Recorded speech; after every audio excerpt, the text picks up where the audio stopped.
So good morning everyone. My name is Jigdesh. Today we are going to discuss about the vector atom model. So before going into that, we need to concentrate on the failures of the Sommerfeld atomic model.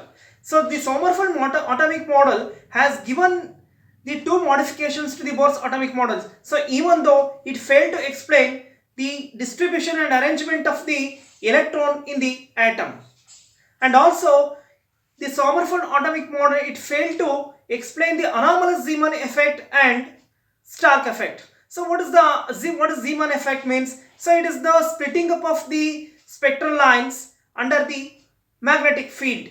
So Stark effect means the splitting up of the spectral lines in the electric field.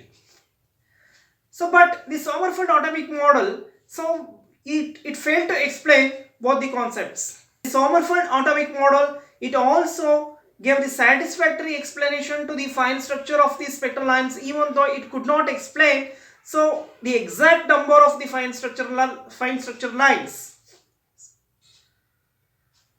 So that's why the vector atom model has been introduced.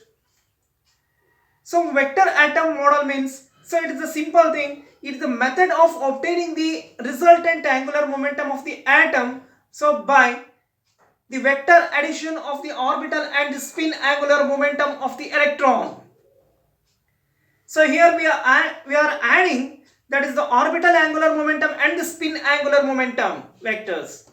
The vector atom model, so we are using the vector addition and also the quantum mechanical concepts. So here the vector addition belongs to the classical mechanics, and we are using some concepts of the classical mechanics also.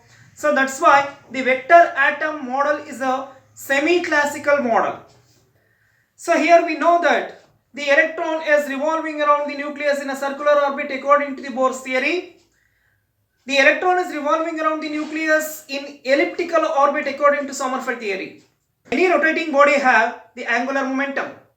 The electron is revolving around the nucleus in an elliptical orbit. So it means that this electron would have the orbital angular momentum. So that is given by the PL. That is PL is equal to LH cross according to classical mechanics. According to quantum mechanics, the orbital angular momentum is given by the PL is equal to root of L into L plus 1 into H cross, where H cross is nothing but H by 2 pi. Here the L is the orbital quantum number or the azimuthal quantum number, which takes the value of 0, 1, 2, 3 and etc. And the second concept is the electron itself rotating about its own axis. So it possesses or it have this spin angular momentum PS.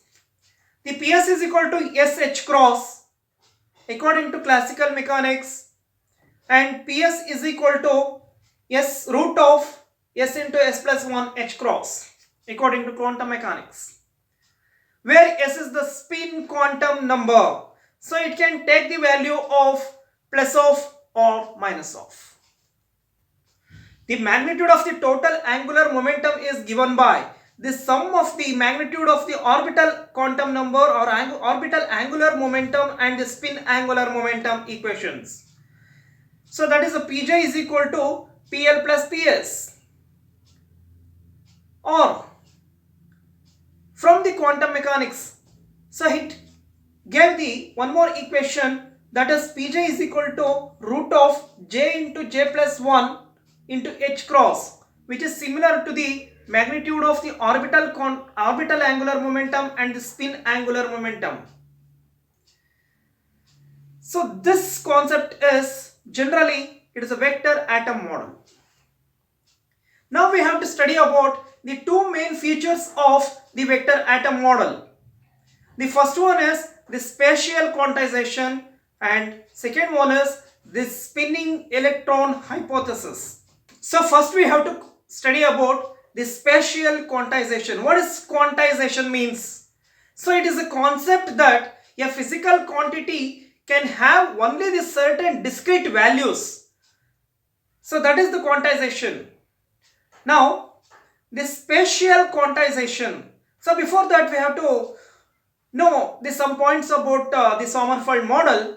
In according to Sommerfeld theory, the electron is revolving around the nucleus in an elliptical orbit. To describe the position of the electron in the orbit, so we need 2 degrees of freedom. It means that the orbit of the electron is two-dimensional. By considering this, the Sommerfeld has introduced the 2 quantum numbers, that is the principal quantum number and azimuthal quantum number. These 2 quantum numbers gave this shape and size of the orbit. But even though by using this principal quantum number and azimuthal quantum number, the Sommerfeld could not explain these anomalous Zeeman effect and the Stark effect. Then the vector atom model has introduced one more quantum number to satisfy the experimental results of anomalous Zeeman effect and the Stark effect. That vector atom model says that the orbit of the electron is not two-dimensional. To describe the position of the electron, we need 3 degrees of freedom. So it means that is a 3-dimensional.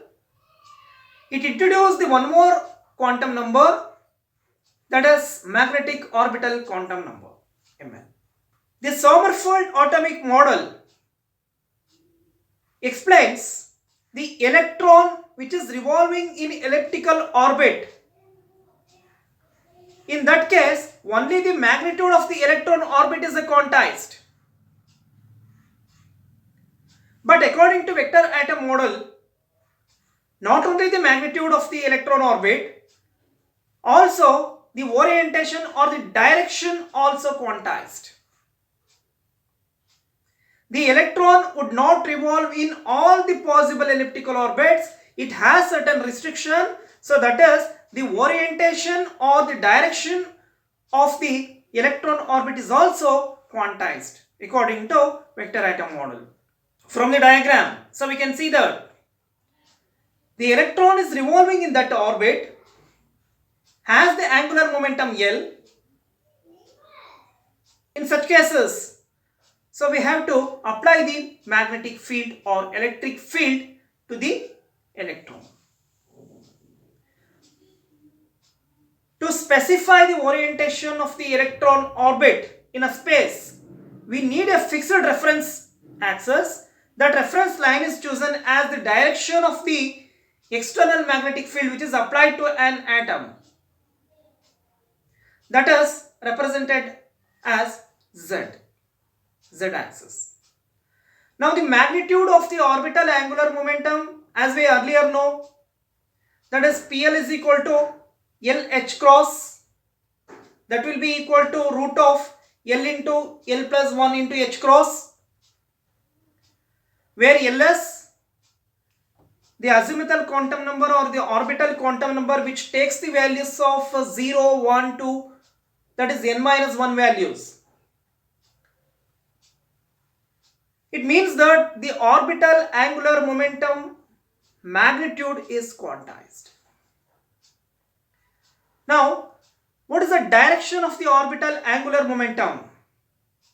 That is also quantized along the z-axis. The projection of L along the z direction is Lz is equal to ml h cross. It introduced the third quantum number, that is ml, magnetic orbital quantum number, so which can take the values of minus L to plus L including 0. So that is 2L plus 1 values. So for example, L is equal to 0, the ml can take only one value, that is 0. If L is equal to 1, the ml can take the 3 values, that is 0, plus 1 and minus 1. If L is equal to 2, the ml can take the 5 possible orientations. So that is represented in the diagram. So it can have the 5 values, that is ml is equal to 0, ml is equal to plus 1 and minus 1, ml is equal to plus 2 and minus 2. So it can have the 5 orientations along LZ axis. To get a third quantum number, that is the magnetic orbital quantum number, we need to apply the magnetic field to the electron. The projection of L along the z directions can also be written as PL cos phi is equal to ML H cross. Here the phi is the angle between, that is a PL and field direction. The cos phi can be written as, so ML H cross by PL H cross. So after substituting the values, so we get the cos phi is equal to ml by root of L into L plus 1. So this tells how the magnitude and direction of the electrons are quantized. So this is known as the spatial quantization. Now second concept is the spinning electron hypothesis. So in 1925, the spin electron hypothesis was proposed by the Lembeck and Goldsmith, mainly to explain the doublet structure of the alkali metals or alkali spectral lines and the anomalous Zeeman effect. So as we know, the earth is revolving around the sun in elliptical orbit. Here now we are applying the same concept to the electron also. The electron is not only revolving around the nucleus in elliptical or in a circular orbit, along with that it is also rotating about its own axis. So it means that the vector atom model has introduced the one more concept or one more quantum number, that is the spin quantum number. The angular momentum due to spin motion of the electron is also quantized according to vector atom model. Here the vector atom model has introduced the fourth quantum number, that is the spin quantum number. Yes. Here the electron, so which is revolving around the nucleus, it also has the spin about its own axis or intrinsic spin angular momentum. It has the intrinsic spin angular momentum. So that is given by the PS is equal to SH cross, where S is the spin quantum number. And also according to quantum mechanics, so that is the PS is equal to root of S into S plus 1 into H cross. So here the spin quantum number can take the plus of or minus of. The spin angular momentum of the electron can be quantized, so both in magnitude and in the direction, in three-dimensional space. So in the direction of the magnetic field. So this is generally known as the spin quantization rule. According to that equation, the spin angular momentum of the electron can be aligned parallel or anti-parallel to the magnetic field direction. So if ms is equal to plus of, so it can align parallel to the magnetic field. If it is minus of, so it will align anti-parallel to the magnetic field direction. By using these two concepts, the spatial quantization and the spin electron hypothesis, so we can get the total or resultant angular momentum of the electron. So we have to add these two by using the vector addition. So then we will get the total resultant angular momentum Pj. That will be equal to J into J plus 1 H cross. Or classical mechanics says that, so it is the combination of these two or resultant effect of these two So today, we studied about the vector atom model, main features. So in the next class, we would continue this vector atom model. Thank you.